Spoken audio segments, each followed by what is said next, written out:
Hi there everybody. Today I'm going to be doing my part of the Never Ending Story, part 3. And this is the ASMR Outlaws are doing a little storytelling thing where each of us tells a different part of the story, and when we end our story we end it with an and or an open sentence so that you can do your part of the story. So first of all, we had beautiful ASMR Duck. She started number 1, and then the last one was Peggy Whispers in Chaos. I'll put a link to her story here, hopefully, and you can watch that before you watch my part.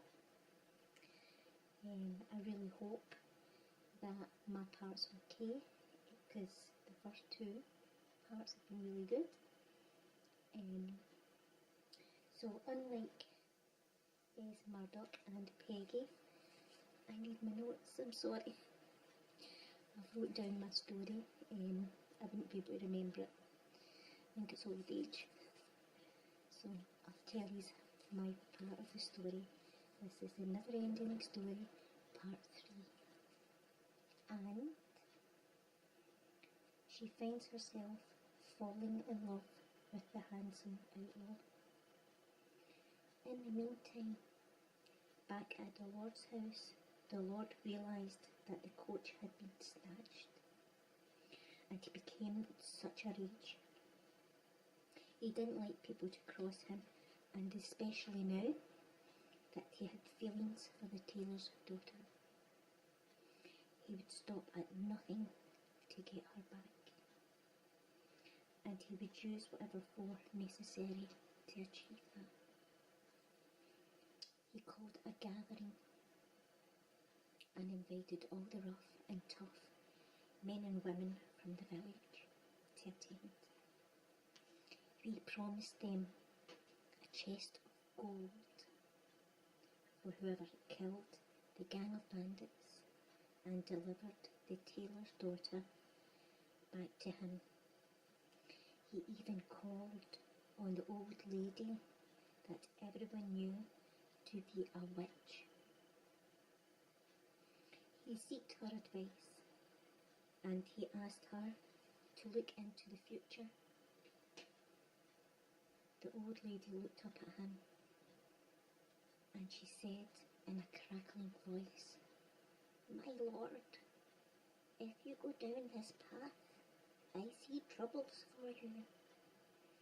I see a broken man who lives without money, love, or hope." The Lord became angry and dismissed her.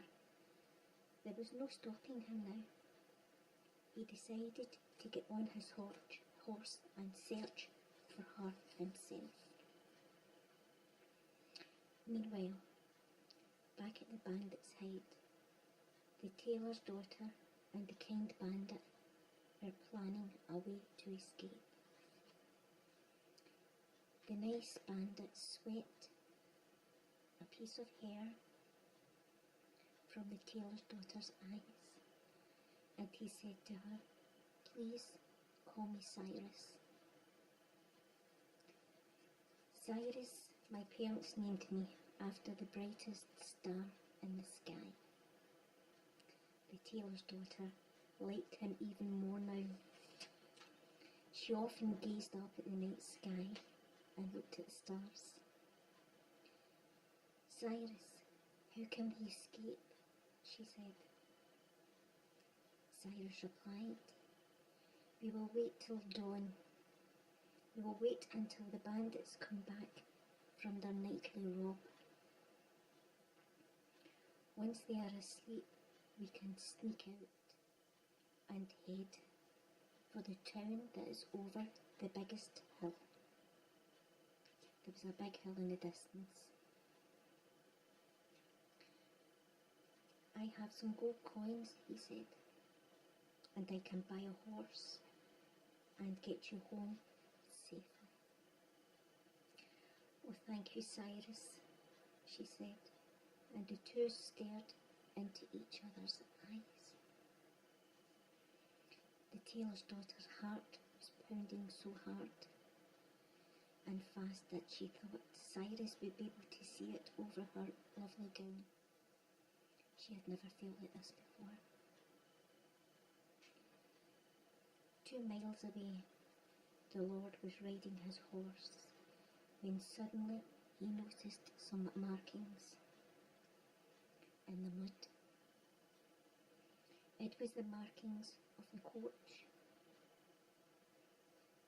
He knew he must be close, but it was getting dark at this point, so he set up a camp for the night. He lit a fire and made a makeshift bed, and knew the following day at dawn he would get back on his horse and he would find her. He would go in the direction of the biggest hill that he could see.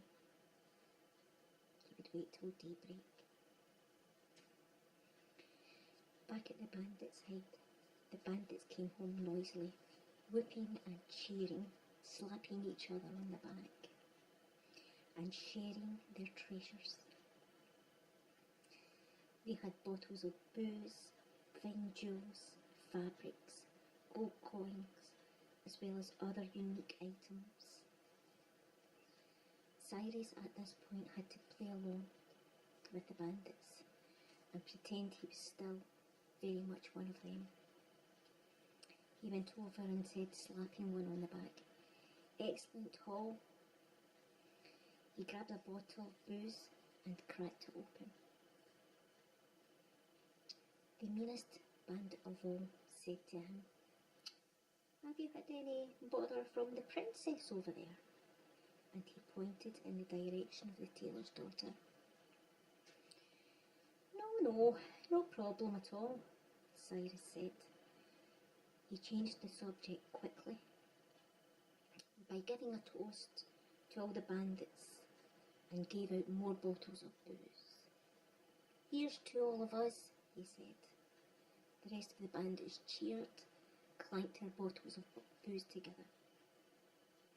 He wanted them to fall into a thick, deep sleep, so that he and the tailor's daughter would get away at dawn.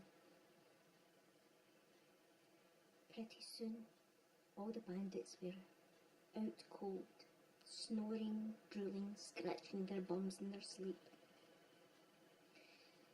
Cyrus untied the tailor's daughter and gently put one finger over her lips and said, "Shh."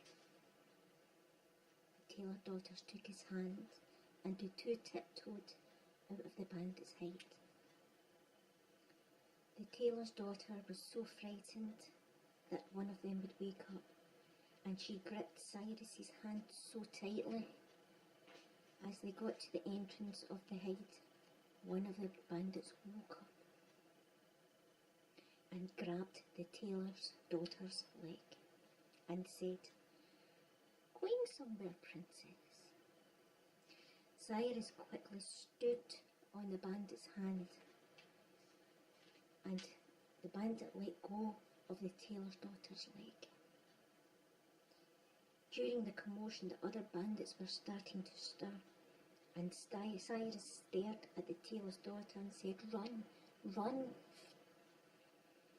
run now," he said. "I will find you." The tailor's daughter knew to trust Cyrus, and she ran. As she was running, she turned round to look, and she seen that Cyrus had restrained the bandit, and he too was now running in her direction. He caught up to her and she hugged him ever so tightly. In the distance, they heard the sound of a horse. As it got closer, they hid behind a big oak tree. It was the Lord, and